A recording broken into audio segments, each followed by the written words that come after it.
Welcome to The Explainer. So today, we're diving straight into a place of just absolutely unmatched scale, devotion, and honestly, profound mystery. We're talking about the Tirupati Balaji Temple.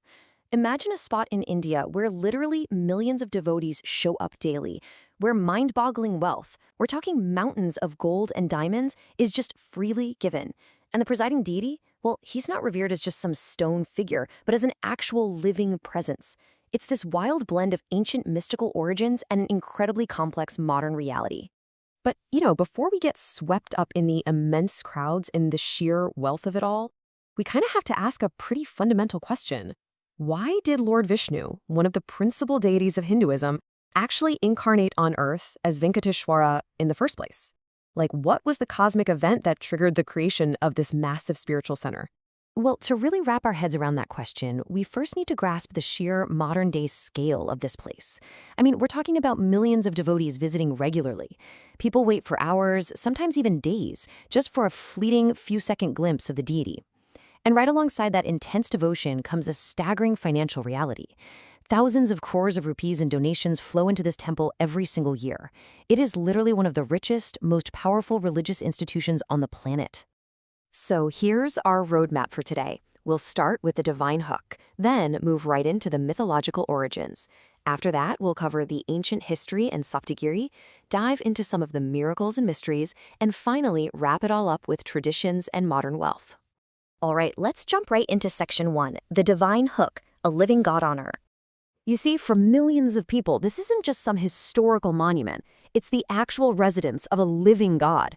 And that core belief? It translates directly into physical action. Because the deity is considered alive, the sanctuary basically operates like a true royal court.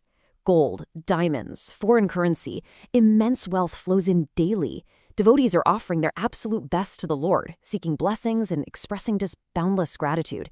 It's an awe-inspiring display of faith that you honestly have to see to believe. Moving on to section 2, mythological origins, the cosmic debt. So, to really get why this specific temple attracts such immense, non-stop wealth, we got to look back at the ancient texts. According to legend, it all kicks off when sins start multiplying on Earth, and sage Brigu decides he's going to test the gods. When he gets to Lord Vishnu, Vishnu is deep in meditation.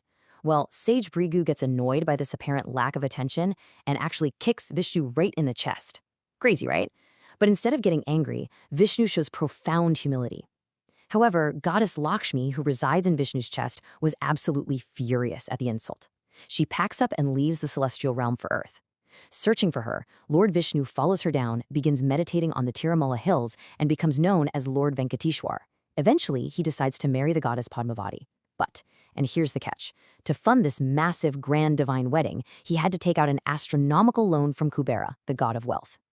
And the crucial point here is perfectly summed up by a central concept of the faith. That debt to Kubera is still being paid off by the donations of devotees even today. Think about that. That ancient legend of a cosmic loan is the direct driver of the modern-day influx of wealth. Every single rupee, every ounce of gold dropped in by a believer is seen as chipping in to help Lord Venkateswara repay his massive debt. It's just a phenomenal example of mythology actively shaping continuous modern-day behavior. Which brings us to section 3, ancient history and Saptagiri, the physical foundations.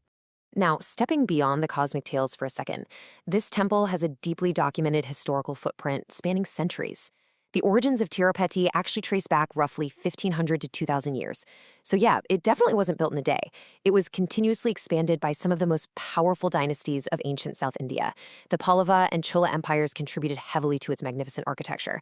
And later, in the 16th century, the great king Krishnadevaraya of the Vijayanagara Empire made these massive, historically recorded donations of gold, jewels, and land that really cemented its status as a total powerhouse of wealth and influence.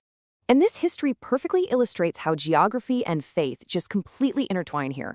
The temple sits on Saptagiri, the 7 hills of Tirumala. But to the devotees, these aren't just hills or topographical features. They literally represent the 7 hoods of the divine serpent Sheshnag, the very serpent Lord Vishnu rests upon. So the actual ground the temple is built on holds deep, literal mythological weight. Okay, let's move to section 4, miracles and mysteries beyond the explainable. This is where the dry historical texts kind of drop off, and the truly fascinating, unexplained phenomena begin. Usually stone idols inside ancient, thick-walled temples take on the room's ambient temperature, right? They feel cool to the touch. But according to the temple priests and literally centuries of reports, the main idol of Lord Balaji consistently maintains a temperature that mimics a normal human body. It actually feels warm. For believers, this is absolute physical proof of the deity's living presence. And the mysteries, they definitely don't stop there. The idol's hair is said to remain inexplicably soft and completely tangle-free. If you press your ear close to the back of the idol, people report hearing the mesmerizing sound of crashing ocean waves. Then there are the earthen lamps deep within the sanctuary. They've been burning continuously for centuries, with absolutely no historical record of them ever going out. And perhaps the most mind-bending of all?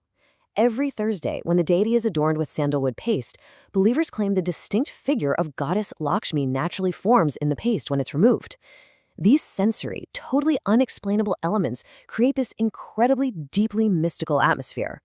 Finally, let's look at Section 5, Traditions and Modern Wealth, the ecosystem of faith. So how do centuries of history, myth, and these paranormal phenomena actually culminate in the daily operations we see today? Well, let's take a look at one of the most visible traditions, hair donation. If you visit Tirupati, you're going to see millions of people voluntarily shaving their heads.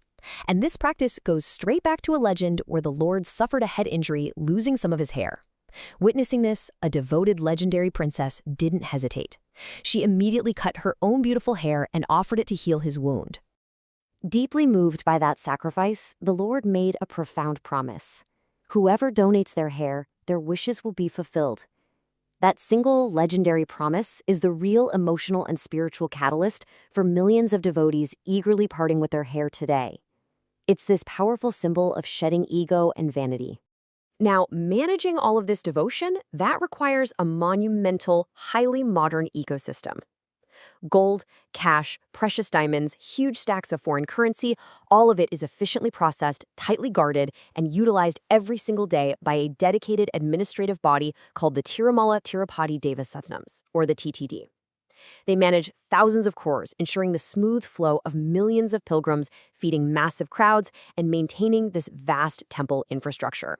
It's honestly an administrative marvel sitting right alongside ancient mysticism. So we're kind of left with this final thought.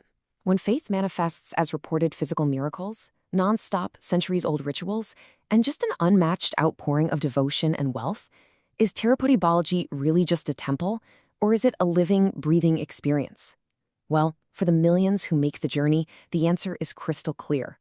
As the devotees chant in absolute awe and reverence, Govinda, Govinda.